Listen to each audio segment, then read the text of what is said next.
Good morning all friends. मेरे legal advice by Sheikh Javed Mohammad advocate channel पर आपका स्वागत है। आज हम चर्चा करेंगे top 50 notary mistakes you must avoid. Top 50 notary mistakes you must avoid. 50 ऐसी गलतियां जो हमें नोटरी करते समय नहीं करनी चाहिए। अक्सर ये गलतियां नोटरी वकील साहब की तरफ से भी हो जाती हैं और कई बार जो लोग जो पक्षकार नोटरी करवाने आते हैं उनकी तरफ से भी हो जाती है।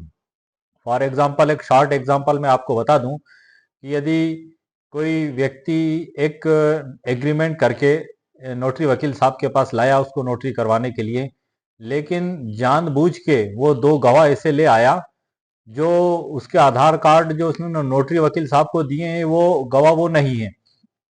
नोटरी वकील साहब ने भी जांच नहीं की और नोटरी वकील साहब की इस सतर्कता नहीं बरतने का फायदा उसको मिल गया और वो जानबूझकर ही वो लेकर आया था फर्जी गवाह।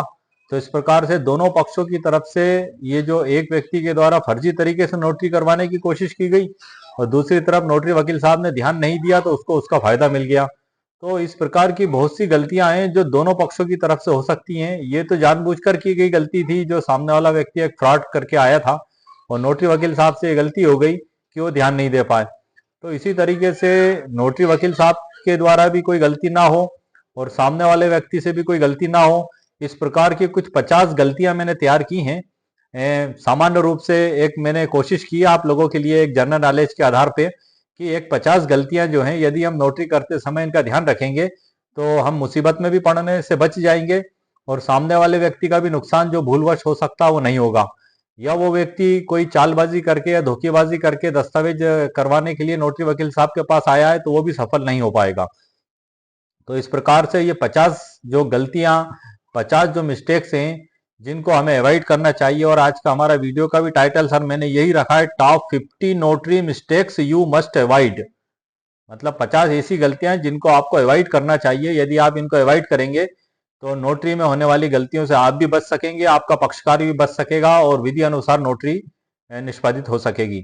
नोटरी एक्ट 1952 और नोटरी नियम 1956 ये दो कानून बनाए गए हैं भारत सरकार के द्वारा नोटरी वकीलों के द्वारा कार्य करने को संचालित करने के लिए। तो आइए सर, मैंने कंप्यूटर स्क्रीन पर वो 50 मिस्टेक्स आपके लिए विशेष तौर से तैयार करके अपलोड करके रखी हैं, तो मैं आपको उनको पढ़ के बताता हूं।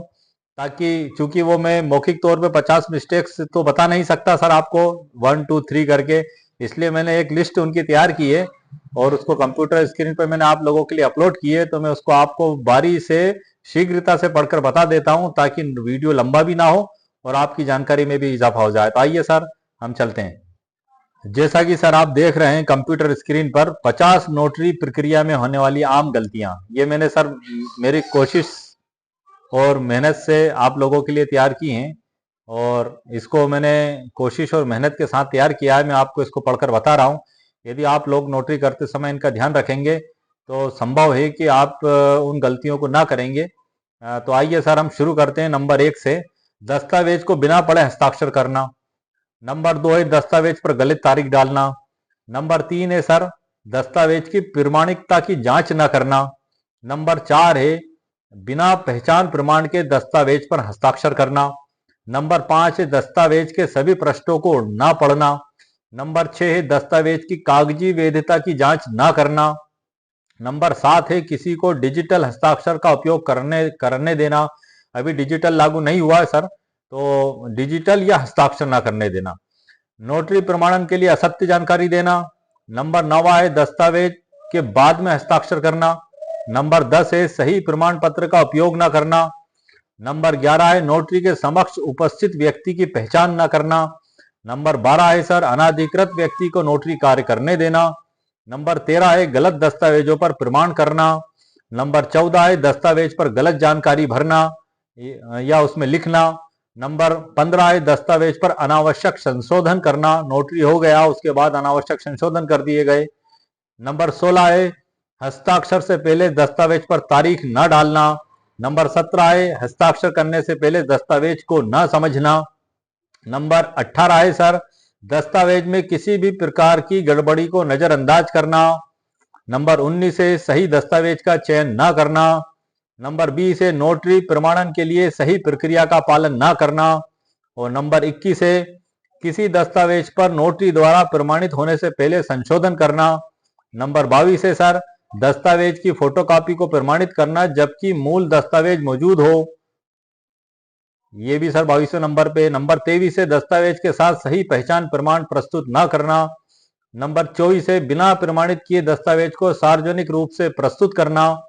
नंबर 25 है नोटरी के समक्ष दस्तावेज की सही जानकारी न देना। नंबर 27 है गलत तरीके से दस्तावेज पर हस्ताक्षर करना।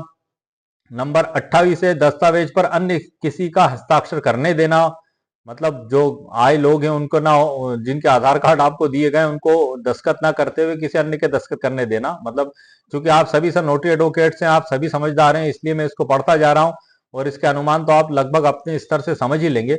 मैं अब आगे पढ़ता हूं सर। नंबर 30 है गवाह के हस्ताक्षर को सही तरीके से सत्यापित न करना। नंबर 31 है दस्तावेज की कॉपी को सत्यापित करने के बजाय मूल दस्तावेज को सत्यापित करना, जैसा कि अभी ऊपर इसी प्रकार से एक और मैंने बताया था। नंबर 32 है नोटरी द्वारा प्रमाणित दस्तावेज की गलत फहमी होना। नंबर 33 है एक ही दस्तावेज पर कई नोटरी प्रमाणन करना, एक ही दस्तावेज पर। नंबर 34 है दस्तावेज के प्रत्येक पृष्ठ पर सही हस्ताक्षर न करना। नंबर 35 है दस्तावेज पर बिना देखे हस्ताक्षर करना। नंबर 36 है नोटरी प्रक्रिया में किसी अन्य व्यक्ति को शामिल करना। नंबर 37 है दस्तावेज की कागजी वैधता को ना मानना। नंबर 38 है एक दस्तावेज पर गलत तारीख डालना। नंबर 39 है दस्तावेज के सभी पृष्ठों पर हस्ताक्षर न करना। एकाधिक सर इसमें रिपीट हो गया डबल, आप देख लें, थोड़ा सा समझ लें, मैंने 50 तैयार किए हैं वैसे उसमें। नंबर 40 है किसी अन्य व्यक्ति से दस्तावेज पर हस्ताक्षर करवाना। नंबर 41 है नोटरी प्रमाणन से पहले दस्तावेज की जांच न करना। नंबर 42 है दस्तावेज में संशोधन के बाद सही तारीख न डालना और दस्तावेज में संशोधन के बाद सही तरीका न अपनाना। नंबर 43 है नोटरी द्वारा प्रमाणित दस्तावेज को गलत तरीके से प्रस्तुत करना। नंबर 44 है किसी दस्तावेज की फोटोकॉपी को प्रमाणित करना जबकि मूल दस्तावेज प्रस्तुत नहीं किया गया हो। ऊपर जो मैंने बताया था कि मूल दस्तावेज है लेकिन आप फोटोकॉपी कोई जो कि प्रमाणित कर रहे हैं और मूल दस्तावेज प्रस्तुत ही नहीं किया, आपने मूल दस्तावेज देखा भी नहीं और उसको देखे बगैर ही प्रमाणित कर दी फोटोकॉपी, ये भी बहुत बड़ी मिस्टेक है सर। नंबर 45 है दस्तावेज की पुष्टि करने से पहले उसे ना पढ़ना। नंबर 46 है दस्तावेज पर गलत या असत्य जानकारी भरना। नंबर 47 है नोटरी प्रमाणन के बाद दस्तावेज में कोई परिवर्तन करना। नंबर 48 है दस्तावेज की सही जानकारी के बिना उसे प्रमाणित करना। और नंबर 49 है दस्तावेज पर नोटरी के हस्ताक्षर से पहले गवाह की उपस्थित न होना। दस्तावेज पर नोटरी के हस्ताक्षर से पहले गवाह की उपस्थिति न होना।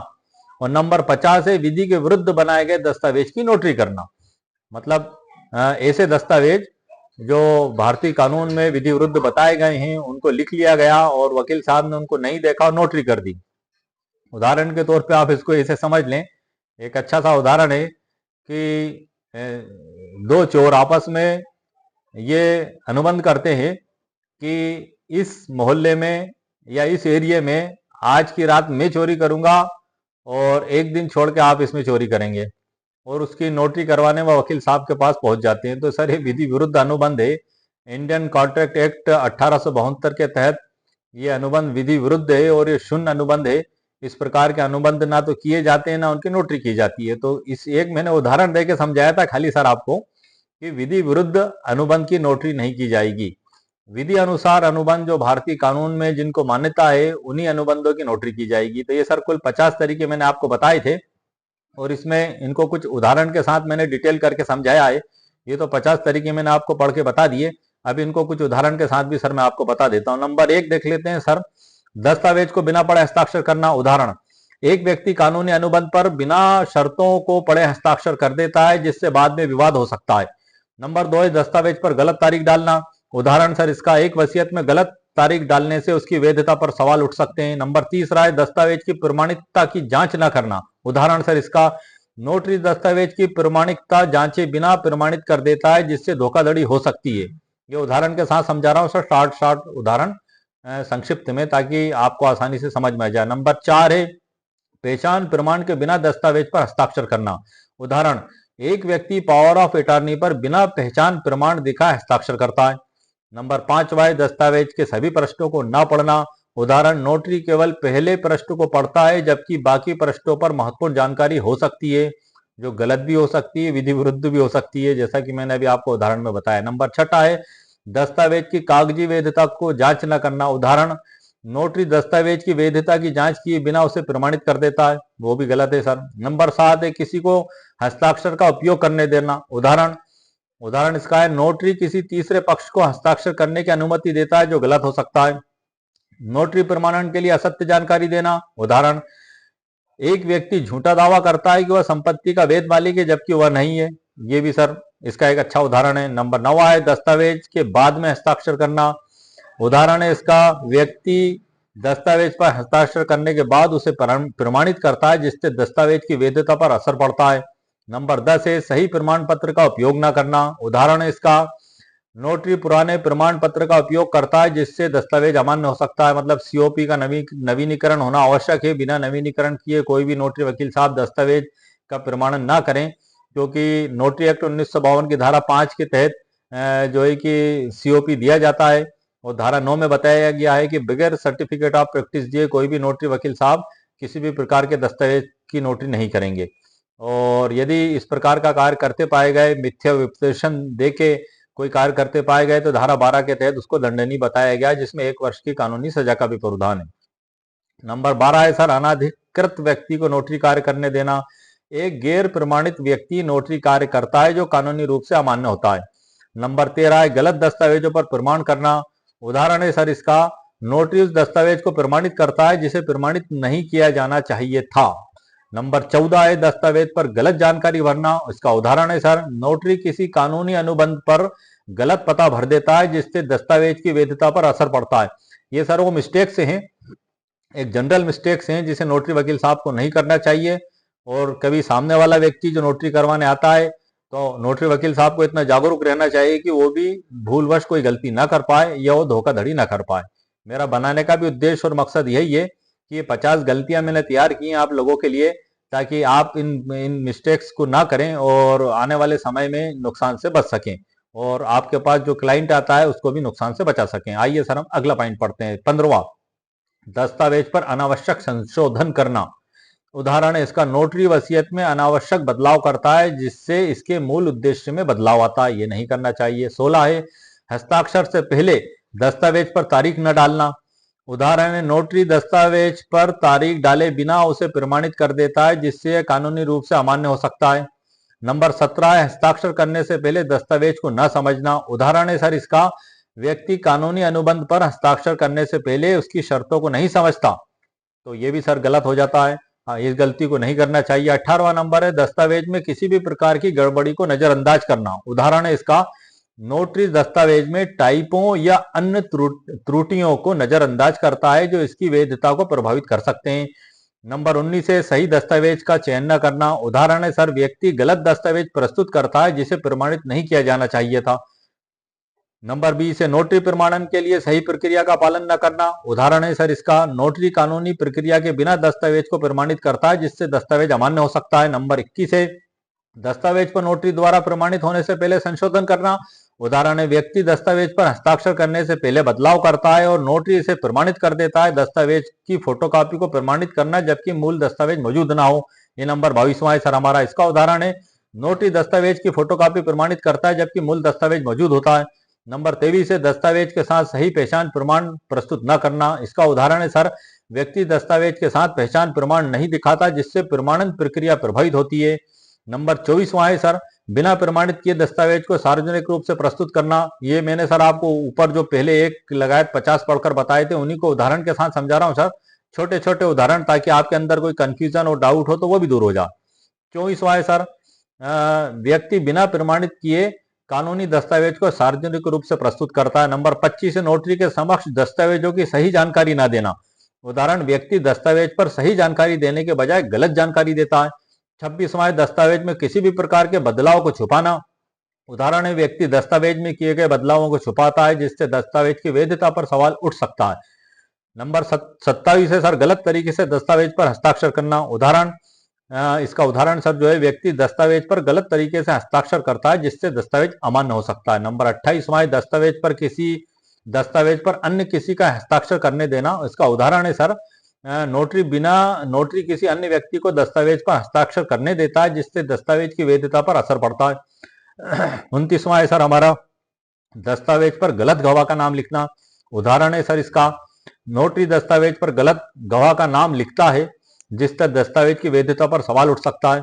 नंबर 30वां है सर हमारा, गवाह के हस्ताक्षर को सही तरीके से सत्यापित न करना। उदाहरण है इसका, नोटरी गवाह के हस्ताक्षर को सही तरीके से सत्यापित नहीं करता है जिससे दस्तावेज की वैधता प्रभावित हो सकती है। नंबर 31 है सर, दस्तावेज की कॉपी को सत्यापित करने के बजाय मूल दस्तावेज को सत्यापित करना।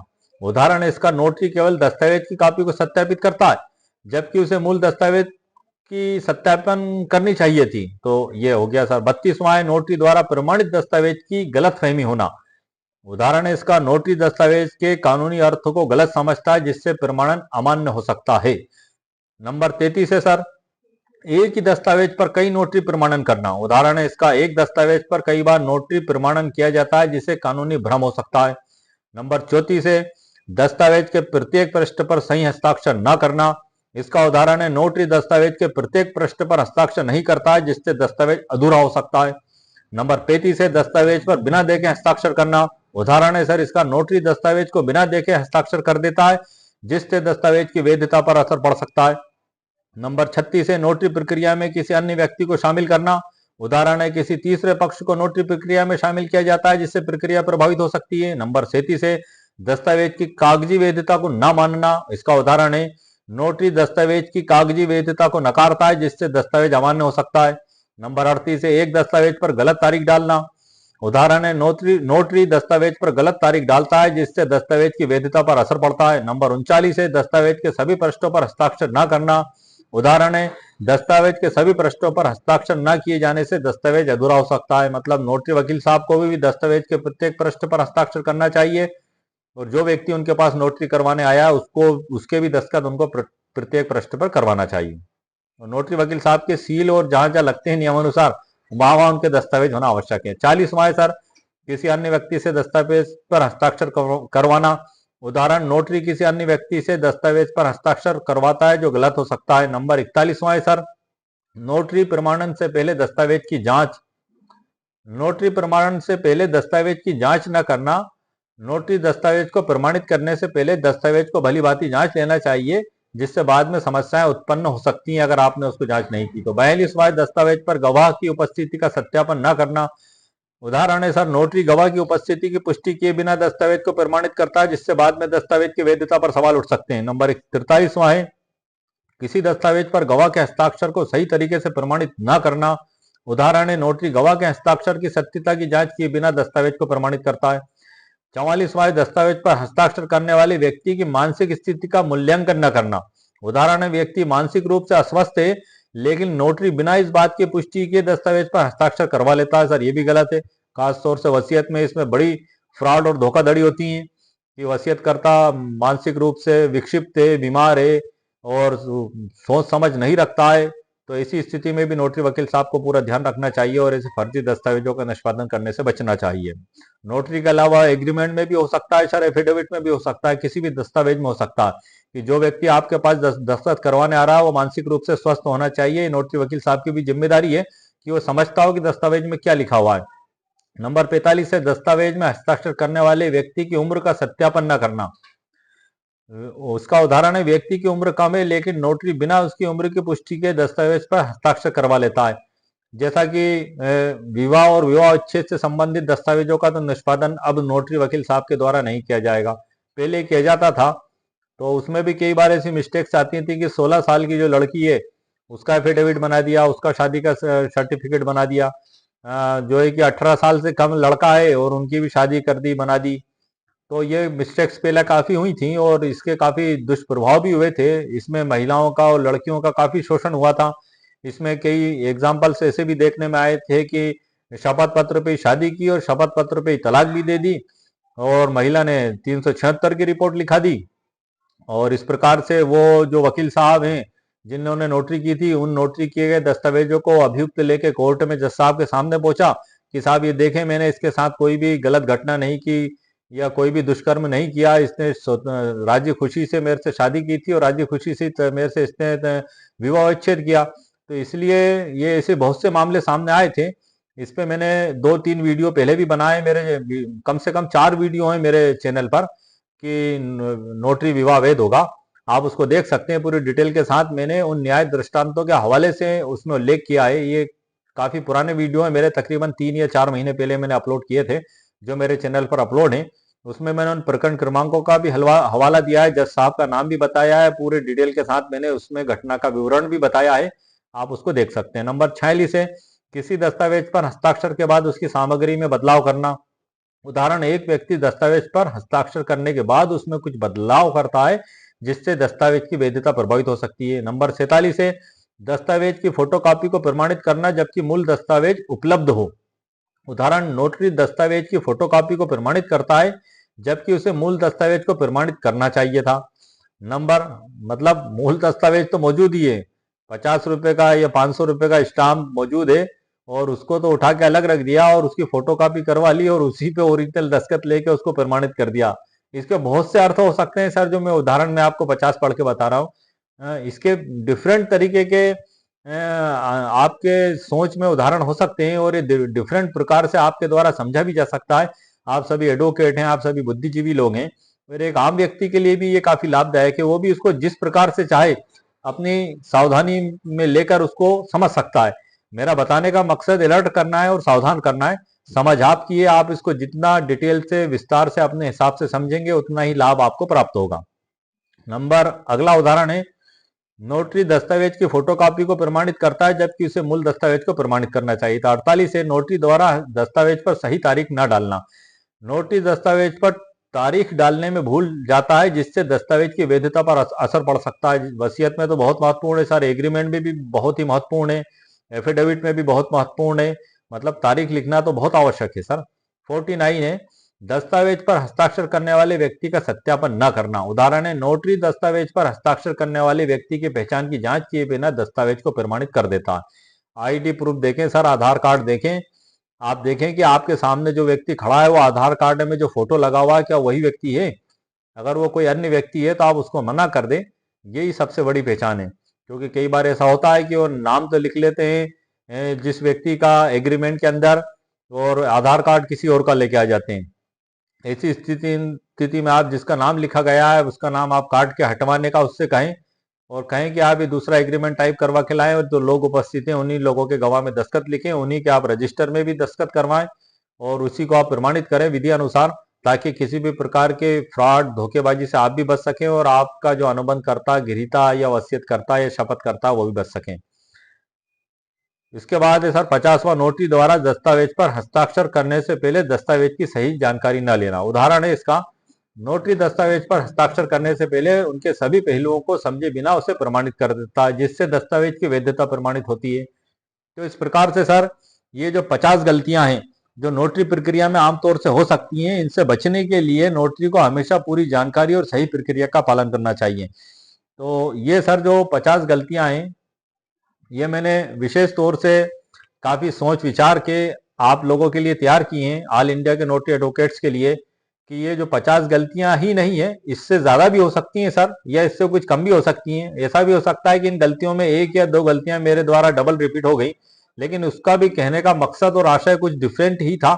आप उसको भी अपने स्तर से समझ लें। तो जब भी कोई नोटरी वकील साहब नोटरी करते हैं तो उनको इन बातों का बड़ा ध्यान रखना चाहिए जो मैंने आपको बताई है।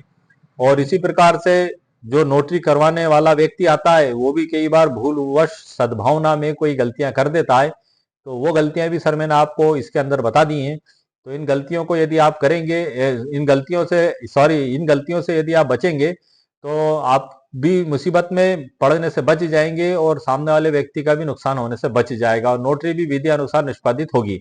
ये वो जनरल मिस्टेक्स हैं, वो 50 तरीके हैं जो मैंने आपको बताए हैं, और इसी के ऊपर मैंने एक ई बुक भी तैयार की है। तो आइए सर, ये सर जो मैंने आपको 50 तरीके अभी बताए हैं ये मैंने अंग्रेजी में भी तैयार करके लिखे हैं सर, जो आप देख रहे हैं। Here are the 50 common mistakes in the notarization process in English with explanation with where necessary. Number 1 है signature the documents without reading it, entering the wrong date on the documents, failing to verify authenticity of the documents। ये पूरे 50 तरीके हैं sir, ये जो मैंने अंग्रेजी में भी लिख के दे दिए हैं, कई व्यूअर्स को अंग्रेजी में भी आवश्यकता पड़ती है। और ये सर जो आप जो देख रहे हैं, ये जो मैं स्क्रॉल कर रहा हूँ साइड में, ये ई बुक है जो मैंने आप लोगों के लिए तैयार की है। और इसी ई बुक के अंदर से ही मैंने आपको पूरे वीडियो की जो 50 मिस्टेक्स हैं मैंने आपको पढ़ के बताई हैं कि नोटरी वकील साहब को किन 50 मिस्टेक्स को नहीं करना चाहिए। ये इस ई बुक के अंदर वो सभी तरीके बताए गए हैं, ये उदाहरण के साथ जो मैंने आपको बताए थे डिटेल में। और ये स्क्रॉल करके सर मैं आपको ऊपर ले जा रहा हूँ, ये पूरी ई बुक है। ये देखिए सर, आप इसमें ई बुक लिखा हुआ है ऊपर, और top 15 notary mistakes you must avoid, 50 गलतियां जिसको आपको अवॉइड करना चाहिए। उसी के ऊपर जो मैंने आपको अभी वीडियो में बताया है, एक ई बुक भी तैयार की है। यदि कोई हमारे व्यूअर्स चाहते हैं, एक आम व्यक्ति भी या एडवोकेट्स या कानूनी छात्र भी, कि उन्हें इसका रिटर्न भी चाहिए, तो ये ई बुक मैंने आप लोगों के लिए तैयार की है। और इसको मैं वीडियो के नीचे डिस्क्रिप्शन बॉक्स में अपलोड कर दूंगा, वहां से आप इसको प्राप्त कर सकते हैं। 99 रुपीज़ कीमत मेरे द्वारा इसकी रखी गई है। और ये उन लोगों के लिए ख़ास तौर से है जिनको ऐसा महसूस होता है कि जो जानकारी मैंने आपको वीडियो में दी है वो उन्हें लिखित में भी चाहिए। मेरे कई व्यूवर्स ने मुझसे इस बारे में अक्सर सवाल किया है कि सर जो जानकारी आपने हमें वीडियो में दी है, क्या उसका लिखित हमें प्राप्त हो सकता है? तो आपकी इस समस्या का भी मैंने समाधान कर दिया है, और उसको ई बुक के रूप में मैंने तैयार कर लिया है। और इसको मैं वीडियो के नीचे डिस्क्रिप्शन बॉक्स में अपलोड कर दूंगा, और जिस भी व्यक्ति को चाहिए तो ये वहां से परचेस कर सकता है। वैसे मैंने सारी जानकारी आपको वीडियो में प्रदान कर दी है, और संपूर्ण जानकारी जो ई बुक के अंदर है वो मैं वीडियो में आपको दे चुका हूं। तो इस प्रकार से मुझे उम्मीद है सर कि आपको मेरा वीडियो भी पसंद आया होगा। और ये जो 50 मिस्टेक्स हैं, यदि हमारे नोटरी वकील साहब इन मिस्टेक्स को, इन गलतियों को करने से बचेंगे तो उनके लिए भी फायदेमंद होगा और दूसरे लोगों के लिए भी फायदेमंद होगा। मेरा वीडियो बनाने का मकसद तमाम ऑल इंडिया के नोटरी एडवोकेट्स के मध्य जागरूकता पैदा करना है।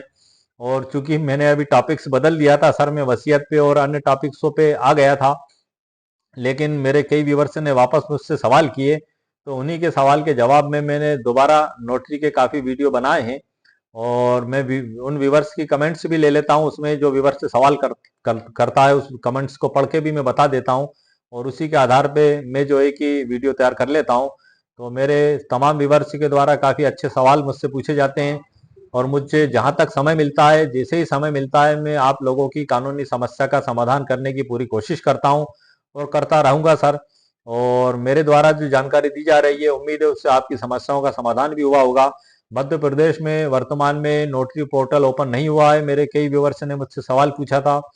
अभी मध्य प्रदेश में सभी लोग वेटिंग में हैं, इंतजार में हैं, और जल्दी नोटरी पोर्टल यहाँ भी ओपन होगा और सभी लोगों को नोटरी सर्टिफिकेट ऑफ प्रैक्टिस दिया जाएगा।